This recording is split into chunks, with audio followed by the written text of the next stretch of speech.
Assalamualaikum warahmatullahi wabarakatuh. Bismillahirrahmanirrahim.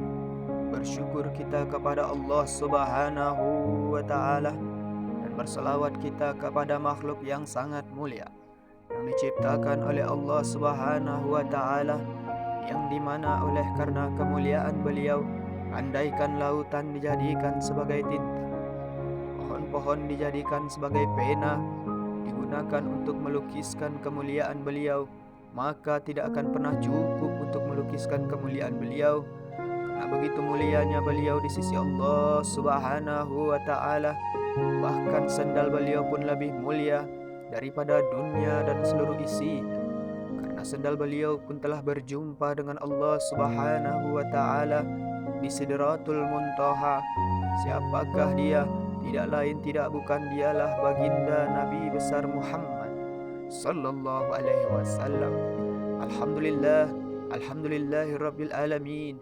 Wassalatu wassalamu ala asrafil anbiya'i wal mursalin, sayyidina wa maulana Muhammadin wa ala alihi wa ashabihil mujahidin tahirin.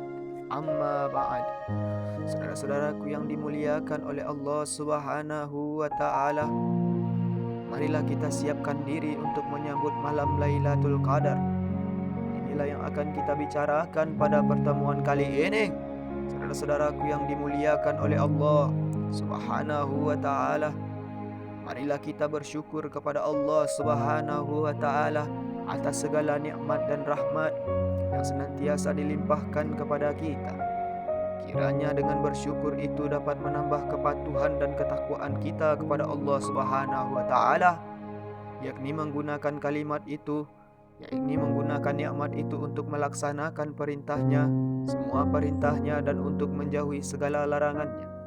Saudara-saudaraku yang dimuliakan oleh Allah Subhanahu wa taala, selain disebut sebagai bulan puasa, Syahrul Syiyam, Ramadan juga disebut sebagai Syahrul Quran atau bulan Al-Quran. Karena di bulan inilah Allah Subhanahu wa taala menurunkan Al-Quran pertama kali. Allah Subhanahu wa taala berfirman, bulan Ramadan, bulan yang di dalamnya diturunkan permulaan Al-Quran sebagai petunjuk bagi manusia. Dan penjelasan-penjelasan mengenai petunjuk itu dan pembeda antara yang hak dan batil, Quran Surat Al-Baqarah ayat 185. Saudara-saudaraku yang dimuliakan oleh Allah Subhanahu wa taala, bagi umat Islam, ayat di atas bukan saja dipandang sebagai sebuah catatan tentang waktu diturunkannya Al-Quranul Karim, akan tetapi juga memiliki makna yang lain, yakni harapan tentang adanya sebuah malam di bulan Ramadan yang dapat melipat gandakan ibadah seseorang hingga kelipatan 1000 bulan. Allah Karim. Saudara-saudaraku yang dimuliakan oleh Allah Subhanahu wa taala, malam itu dikenal luas sebagai sebutan Lailatul Qadar.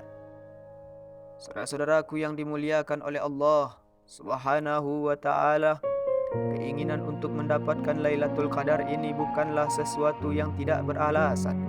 Rasulullah baginda Nabi besar Muhammad sallallahu alaihi wasallam sendiri menyeru umat Islam untuk menyongsong malam 1000 malam ini. Dalam sabda beliau, Rasulullah baginda Nabi besar Muhammad sallallahu alaihi wasallam bersabda, carilah di 10 hari terakhir. Jika tidak mampu, maka jangan sampai terluput 7 hari sisanya.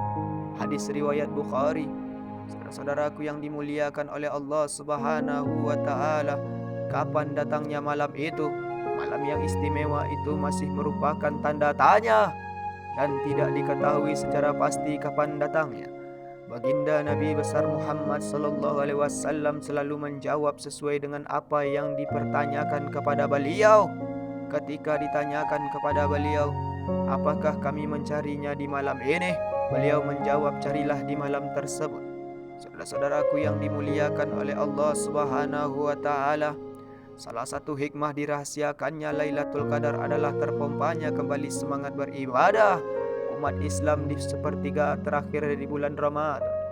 Lailatul Qadar adalah malam penuh kemuliaan sebagai termaktub dalam firman Allah Subhanahu wa taala, Sesungguhnya kami telah menurunkan Al-Quranul Karim pada malam kemuliaan. Dan tahukah kamu apakah malam kemuliaan itu? Malam kemuliaan itu lebih baik dari 1000 bulan. Pada malam itu turun malaikat dan malaikat Jibril dengan izin Tuhannya untuk mengatur segala urusan. Malam itu penuh kesejahteraan sampai terbit fajar. Quran Surat Al-Qadar ayat 1-5. Saudara-saudaraku yang dimuliakan oleh Allah Subhanahu wa Ta'ala, terdapat banyak riwayat yang menyebutkan tentang waktu terjadinya malam diturunkan Al-Quran ini. Ada yang menyebutkan Lailatul Qadar terjadi pada tanggal 7, 14, 17, 21, 27, dan tanggal 28 Ramadan. Sebab banyaknya riwayat mengenai kejadian turunnya Al-Quran ini, kiranya tidak mungkin mengetahui waktu tepatnya terjadi Lailatul Qadar. Namun umumnya umat Islam Indonesia meningkatkan ibadah pada 10 hari terakhir dari bulan Ramadan. Hal ini sesuai dengan hadis baginda Nabi besar Muhammad sallallahu alaihi wasallam yang diriwayatkan oleh Imam Bukhari. Carilah sedaya upaya kamu untuk menemui Lailatul Qadar pada 10 malam ganjil pada akhir Ramadan. Saudara-saudaraku yang dimuliakan oleh Allah Subhanahu wa Ta'ala, barangkali terdapat sebagian dari kita yang bertanya mengapa waktu Lailatul Qadar tidak ditentukan secara pasti. Dengan kata lain, mengapa Allah Subhanahu wa Ta'ala tidak menjelaskan secara tegas tanggal berapa Lailatul Qadar terjadi? Bisa jadi Allah Subhanahu wa Ta'ala memang sengaja untuk merahasiakannya, dan kita dapat memetik hikmah dari kerahasiaan Lailatul Qadar tersebut. Saudara-saudaraku yang dimuliakan oleh Allah Subhanahu wa Ta'ala, jika berkaca pada fenomena umum yang terjadi di bulan-bulan Ramadan, umumnya intensitas ibadah umat Islam terjadi di awal-awal Ramadan. Namun semakin lama semangat untuk beribadah semakin menurun, baik secara kualitas maupun secara kuantitas. Bahkan ada kecenderungan dipenggal di bulan Ramadan. Masyarakat kita mulai disibukkan dengan segala hal yang berkenaan dengan persiapan-persiapan menghadapi lebaran yang sifatnya materi, seperti mempersiapkan makanan kecil untuk para tamu yang berkunjung di hari raya, membeli peci, mukena, sarung, baju, hingga sandal dan sepatu untuk sholat Idul Fitri.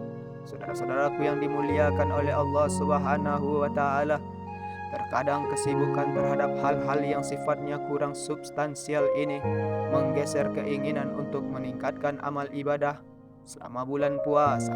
Padahal jika kita tinjau lebih dalam, kegiatan-kegiatan tersebut hanya bersifat melengkapi kebahagiaan puasa dan hari raya.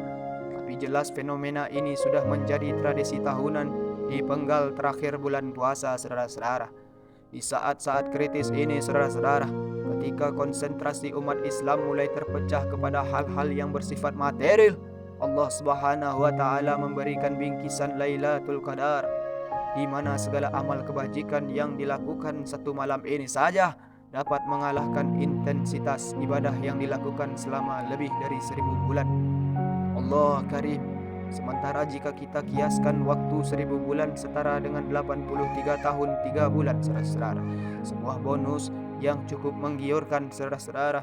Tak heran jika kemudian di akhir puasa tema Lailatul Qadar menjadi marak dibicarakan di seluruh lapisan masyarakat, dan masjid yang semula mulai sepi kembali dipadati pengunjung. Dan dirahasiakannya waktu datangnya Lailatul Qadar membuat ibadah umat Islam tidak terpaku pada satu malam saja, namun 10 hari terakhir di akhir bulan Ramadan. Saudara-saudaraku yang dimuliakan oleh Allah Subhanahu wa Ta'ala, berdasarkan ayat 1-5 surat Al-Qadar di atas, malam Lailatul Qadar itu mengandung 3 macam kelebihan, yaitu yang pertama, orang yang beramal pada malam itu akan mendapat pahala sebanyak lebih dari 1000 bulan, yaitu 83 tahun 4 bulan, saudara-saudara.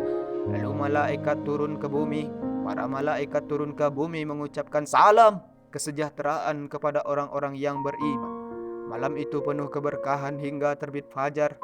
Menurut hadis yang diriwayatkan oleh Abu Daud, menyebutkan bahwa baginda Nabi besar Muhammad sallallahu alaihi wasallam pernah ditanya tentang Lailatul Qadar. Lalu beliau menjawab, Lailatul Qadar ada pada setiap bulan Ramadan. Hadis riwayat Abu Daud. Allah Karim, saudaraku yang dimuliakan oleh Allah Subhanahu wa ta'ala, menurut hadis Aisyah riwayat Bukhari, baginda Nabi besar Muhammad sallallahu alaihi wasallam bersabda, carilah Lailatul Qadar itu pada tanggal ghasal dari 10 terakhir pada bulan Ramadan. Hadis riwayat Bukhari. Menurut pendapat yang lain, saudara-saudara, Lailatul Qadar itu terjadi pada 17 Ramadan, 21 Ramadan, 24 Ramadan, tanggal ghasal pada 10 akhir Ramadan, dan lain-lain. Jadi mengenai Lailatul Qadar dalam hal ini tidak ditentukan, tidak ditemukan keterangan yang menunjukkan tanggal kepastiannya. Saudara-saudaraku yang dimuliakan oleh Allah Subhanahu wa ta'ala, di antara hikmah tidak diberitahukannya tanggal yang pasti tentang Lailatul Qadar adalah untuk memotivasi umat agar terus beribadah, mencari rahmat dan ridho Allah Subhanahu wa ta'ala kapan saja dan di mana saja, tanpa harus terpaku pada satu hari saja. Jika malam Lailatul Qadar ini diberitahukan tanggal kepastiannya, maka orang akan beribadah sebanyak-banyaknya hanya pada tanggal tersebut, dan tidak giat lagi beribadah ketika tanggal tersebut sudah lewat. Saudara-saudaraku yang dimuliakan oleh Allah Subhanahu wa ta'ala, namun ada banyak penjelasan mengenai tanda-tanda datangnya Lailatul Qadar itu. Di antara tanda-tandanya adalah, yang pertama, pada hari itu matahari bersinar tidak terlalu panas dengan cuaca sangat sejuk sebagaimana hadis riwayat Muslim. Lalu pada malam harinya langit nampak bersih, tidak nampak awan sedikit pun, suasana tenang dan sunyi, dan tidak dingin dan tidak panas. Hal ini berdasarkan riwayat Imam Ahmad. Saudara-saudaraku yang dimuliakan oleh Allah Subhanahu wa ta'ala, dalam Mu'jam Tabari Al-Qabir disebutkan bahwa Rasulullah baginda Nabi besar Muhammad sallallahu alaihi wasallam bersabda, malam Lailatul Qadar itu langit bersih, udara tidak dingin atau panas, langit tidak berawan, tidak ada hujan, bintang tidak nampak, dan pada siang harinya matahari bersinar tidak begitu panas. Sekarang saudara-saudara, agar mendapatkan keutamaan Lailatul Qadar, maka hendaknya memperbanyak ibadah selama bulan Ramadan. Di antaranya senantiasa mengerjakan solat fardu 5 waktu berjamaah, mendirikan qiyamul lail, solat tarawih atau tahajud, dan lain-lain, membaca Al-Quran atau tadarus sebanyak-banyaknya dengan tartil pelan-pelan dan membenarkan bacaan tajwidnya, saudara-saudara, memperbanyak zikir, istighfar, dan berdoa. Saudara-saudaraku yang dimuliakan oleh Allah Subhanahu wa ta'ala, dalam surat Al-Qadar, surat 97 ayat 3-5, di atas disebutkan bahwa malam kemuliaan Lailatul Qadar itu lebih baik dari 1000 bulan. Pada malam itu turun malaikat-malaikat dan malaikat Jibril dengan izin Tuhannya untuk mengatur segala urusan. Malam itu penuh kesejahteraan sampai terbit fajar. Jika dihitung-hitung secara matematis, 1000 bulan sama dengan 80 tahun 3 bulan. Jadi barang siapa yang berhasil meraih malam yang penuh kemuliaan ini, maka amal kebajikan akan dilipat gandakan hingga hitungan ini, serta segala dosa yang telah diperbuatnya akan diampuni. Allah Karim, keberadaan malam 1000 bulan ini hanya ada di sepertiga akhir bulan Ramadan, serta khusus hanya untuk umat baginda Nabi besar Muhammad sallallahu alaihi wasallam saja, saudara-saudara. Allah Karim, dalam sebuah riwayat, Lailatul Qadar sebenarnya adalah buah dari keluh kesah baginda Nabi besar Muhammad sallallahu alaihi wasallam pada Allah Subhanahu wa ta'ala. Suatu ketika Rasulullah baginda Nabi besar Muhammad sallallahu alaihi wasallam mendengar kisah tentang seorang laki-laki dari Bani Israel. Dalam kisah tersebut, laki-laki dari Bani Israel itu disifati sebagai seseorang yang selalu menyandang senjata di bahunya. Dia berjihad di jalan Allah Subhanahu wa ta'ala sebagai seorang martir atau mujahid selama 1000 bulan. Memang dalam sejumlah riwayat, usia manusia yang menjadi umat para Nabi sebelum baginda Nabi besar Muhammad sallallahu alaihi wasallam sangat panjang. Ada yang mencapai 300, bahkan ada yang mencapai 700 tahun. Allah Karim, Saudara-saudaraku yang dimuliakan oleh Allah Subhanahu wa taala, mendengar kisah tersebut, Rasulullah baginda Nabi besar Muhammad sallallahu alaihi wasallam merasa takjub dan teringat akan umatnya yang rata-rata berusia pendek. Oleh sebab itu Rasulullah baginda Nabi besar Muhammad sallallahu alaihi wasallam pun kemudian berandai-andai seumpama saja umatnya dikaruniai panjang umur seperti umat-umat Nabi sebelumnya, pasti mereka juga akan dapat lebih banyak beribadah kepada Allah Subhanahu wa taala. Kemudian Rasulullah pun berkeluh kesah, saudara-saudara, "Hai Tuhanku, Engkaulah yang telah menjadikan umatku sebagai umat yang berusia paling pendek, sehingga mereka pun memiliki amal yang paling sedikit." Sebagai balasan dari keluh kesah baginda Nabi besar Muhammad sallallahu alaihi wasallam ini, Allah Subhanahu wa taala pun kemudian memberikan Lailatul Qadar sebagai karunia yang diberikan khusus untuk umat baginda Nabi besar Muhammad sallallahu alaihi wasallam. Dengan keberadaan malam yang lebih baik dari 1000 bulan ini, maka umat Islam pun tidak perlu berkecil hati karena memiliki usia yang jauh lebih pendek dari umat-umat nabi-nabi yang sebelumnya. Saudara-saudaraku yang dimuliakan oleh Allah Subhanahu wa taala, hal yang paling penting untuk diingat dalam peristiwa Lailatul Qadar ini adalah diturunkannya mukjizat baginda Nabi besar Muhammad sallallahu alaihi wasallam yang abadi hingga akhir zaman, yakni kitab suci Al-Qur'anul Karim. Dalam terminologi bahasa Arab, mukjizat sebenarnya berarti sesuatu yang memiliki potensi melemahkan. Misalnya Nabi Allah Musa alaihissalam yang diutus kepada kaum Fir'aun yang terkenal dengan keahliannya di bidang ilmu sihir. Kemudian Nabi Allah Musa alaihissalam diberi tongkat yang mampu mengalahkan sihir para tukang sihir Fir'aun. Hingga akhirnya mereka pun mengakui kelemahan sihir mereka dan mengakui bahwa tongkat Musa bukanlah sihir, tapi berasal dari kekuasaan Allah Subhanahu wa taala. Saudara-saudaraku yang dimuliakan oleh Allah Subhanahu wa taala, sedangkan Nabi Allah Isa alaihi salam bangkit di masa berkembangnya ilmu kedokteran. Nabi Allah Isa alaihi salam menghadapi kaum yang tunduk kepada hukum-hukum kebendaan dan tidak mengakui apa yang ada di luar alam kebendaan. Kemudian Nabi Allah Isa alaihissalam dikaruniai mukjizat yang membuktikan adanya kekuasaan di luar hukum-hukum materi dengan kemampuannya menyembuhkan segala macam penyakit, bahkan juga kesanggupannya menghidupkan orang yang sudah mati dengan izin Allah Subhanahu wa taala. Saudara-saudaraku yang dimuliakan oleh Allah Subhanahu wa taala, sebagai Rasul akhir zaman, baginda Nabi besar Muhammad sallallahu alaihi wasallam juga diberi sejumlah mukjizat, saudara-saudara. Dalam sejumlah riwayat mukjizat baginda Nabi besar Muhammad sallallahu alaihi wasallam tersebut, ada yang berupa kemampuan membelah bulan atau keluar air dari sela-sela jari, serta mukjizat yang lain. Namun Ibnu Rushdi, seorang cendekiawan besar asal Cordoba, Spanyol Islam, yang layak disebut mukjizat sebenarnya adalah Al-Qur'anul Karim. Apa yang ditemukan oleh Ibnu Rushdi ini sangatlah tepat, saudara-saudara.